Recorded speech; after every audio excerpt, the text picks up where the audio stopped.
Okay, we're gonna try again. Sorry. I wanted to connect to, connect better.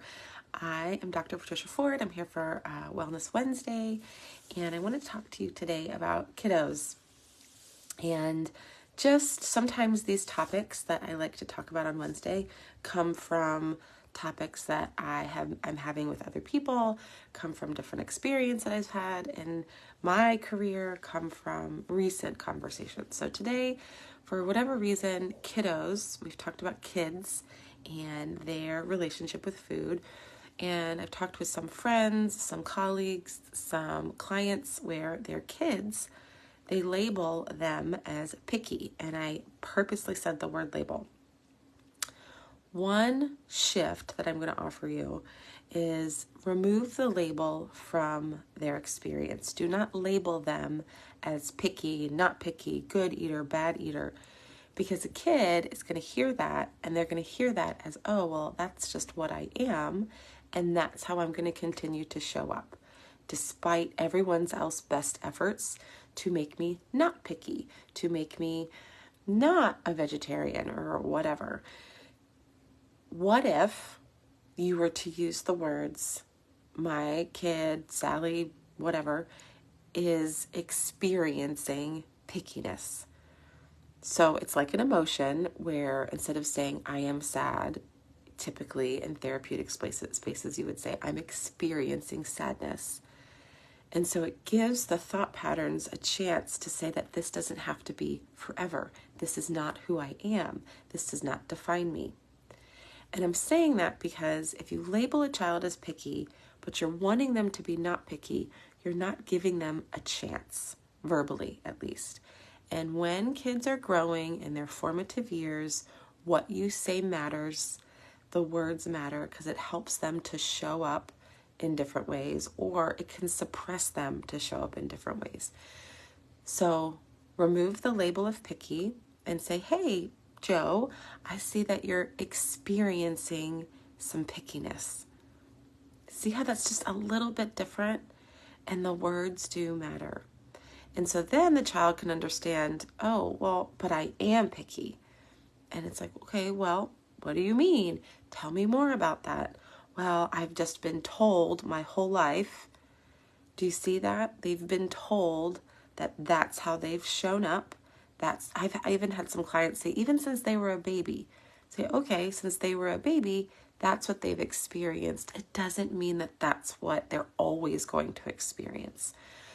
Now, how we can encourage different experiences with food with someone who's experiencing pickiness. I like to describe their relationship with food as not like a huge danger. A fire in the house, that's a big danger. You need to get out. That is something where your life is at stake. That's a big red flag. Your nervous system should kick in, and that's a big danger. Oh, my dog just came in. Trying a new food for the first time. That typically, unless a medical allergy, is not a fire in the house danger. But for someone who's experiencing pickiness, that's going to feel like a fire in the house danger. It's going to feel so threatening, so scary, so fearful. Their nervous system is going to be red flag. Oh my gosh, sorry. Red flag, danger, danger, danger.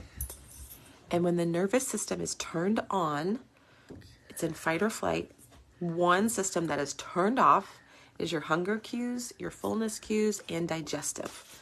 Your digestive tract is not prime and it's not geared up when you're in fight or flight. So fight or flight, it can be turned on even if there's not a fire in your house. If you get an email that is from someone you don't like and it feels threatening, your nervous system is turned on. You're in fight or flight. It can be very based on emotions. So if I have someone who's been labeled as picky or experiencing pickiness, and then you're giving them a new food to try, more than likely, I was going to say most likely their nervous system is fiery red. It's turned on, similar to if you're running out of the house from a fire. So now physiologically, they're not set up for something new. You're not set up for new experience. You're not set up for trying or taste. You're not going to be present in the moment. You are literally running for your life inside your body. Okay? So one thing you could do after you label the experience is validate, or maybe first ask them, how are you feeling in this moment? Really freaking out. I don't want to do this. Okay, I can validate how hard this is for you. I see that this is really hard. Does this feel scary? And you can try to step into their shoes. So with my clients, this is called intrinsic validation. We notice their experience and we notice what's going on. Notice what's important to them. Most people want to be safe. That's a key want for most people, is they want to feel safe. They don't want to feel like they're running from a fire most of the time. So they want to feel safe. So validate their experience, notice, and then be a safe person for them. Shaming them in that moment, shaming words, be like, why can't you just eat it? What's so hard about this? Your tone, your inflection, the word why is very accusatory. It usually produces a very defensive mechanism on the way back. So really, if you're one of my clients and you're watching this, intrinsically validating the kid in that moment and not saying that you're doing that, intrinsically validating the experience for them. If they've been experiencing pickiness, trying new food is going to be hard. One tip is really leaning into that this is not something scary. Asking them, what do they think is going to happen? Fire in the house, you're going to get hurt. Trying rice for the first time, you might gag. What are you thinking that's going to happen? There's a fear of vomiting. That fear can go really, really deep. And I work with a lot of kids that have a fear of vomiting, and that really, really impedes their struggle to try new foods. That can be within a clinical setting, that can be a coaching setting, and that can be really tough to navigate, especially if it's your kiddo, because you have a very emotional relationship, a very biological attachment that you typically can't treat or work in this sense. So if it gets to that point, I would say you're out of your comfort zone. You do need to bring in a third party to ask for help. So validating their experience and letting them know that this is not a danger. It feels like a danger, and you want to validate that that's our experience. But in reality, trying a new food is not dangerous. Hi, Win. It's not dangerous to try rice or pasta for the first time, even if they feel like it is. So sometimes navigating that experience verbally, communicating what their lived experience is like. And then the third tip, trying it with them.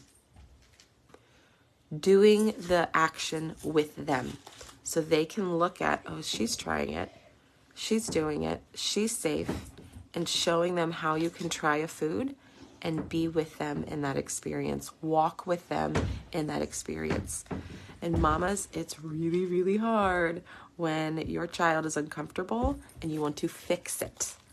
This is the part that what you're trying to do is give them an experience with food where when you're not there, you're not going to be there forever. You give them the ability to navigate food without fear. Navigate food without anxiety. Oh my gosh, stop, knickers. Navigate food without this